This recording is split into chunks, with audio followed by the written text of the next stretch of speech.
नवरात्रि में पूरे 9 दिन तक आपकी अखंड ज्योत सही रूप से जले और सही रूप से दीपक जलाने का क्या नियम होता है, आज मैं आप सभी को वीडियो शेयर करने वाली हूं।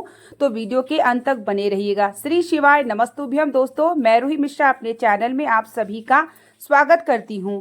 नवरात्रि में हमें अखंड ज्योत किस प्रकार से जलाना चाहिए जिससे माता रानी की कृपा आपके घर में अवश्य हो। अखंड ज्योत का विशेष महत्व होता है नवरात्रि के 9 दिनों में।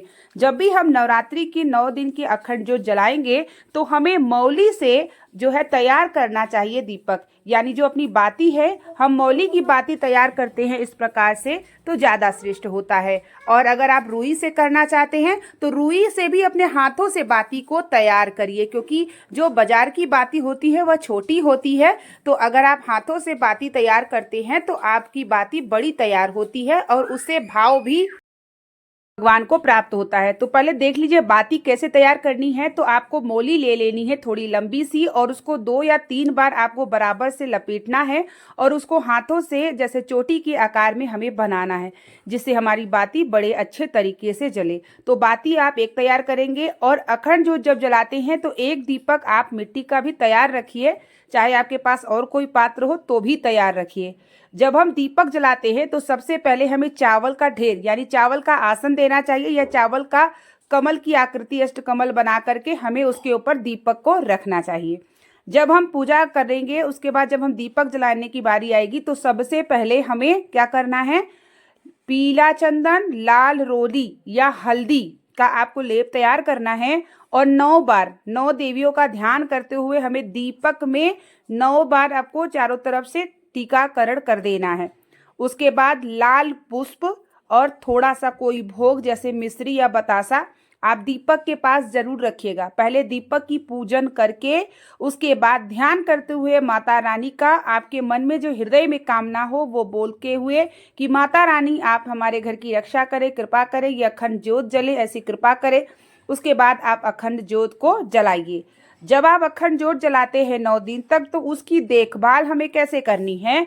तो जो दूसरी दीपक आप देख रहे हैं, पहले आप इस दीपक को जला लेंगे। जब बीच में आपको दीपक को सही करना होगा तो आपको इस दीपक को जला लीजिए इसी दीपक से।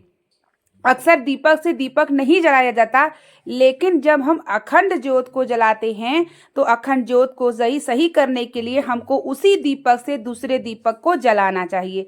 जब आप उसी दीपक से दूसरे दीपक को जला लेंगे उसके बाद अपने अखंड ज्योत को आप सही करें और फिर जब आपका वो दीपक जल जाए अखंड ज्योत तब दूसरे दीपक को आप बुझाइए। ऐसे करके हमें अखंड ज्योत की देखभाल करनी चाहिए 9 दिन तक। जब हम अखंड ज्योत जलाएंगे तो एक फूल वाला लौंग आपको दीपक के पास रख देना है।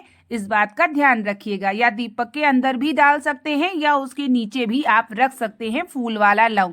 तो नवरात्रि में इसी प्रकार से हमें दीपक को जलाना चाहिए माता के समक्ष रख करके और 9 दिन तक इसी तरह देखभाल करना चाहिए। मान लीजिए सुबह शाम भी अगर आप दीपक जलाते हैं तो इसी प्रकार से आपको दीपक की पूजा जरूर करना चाहिए।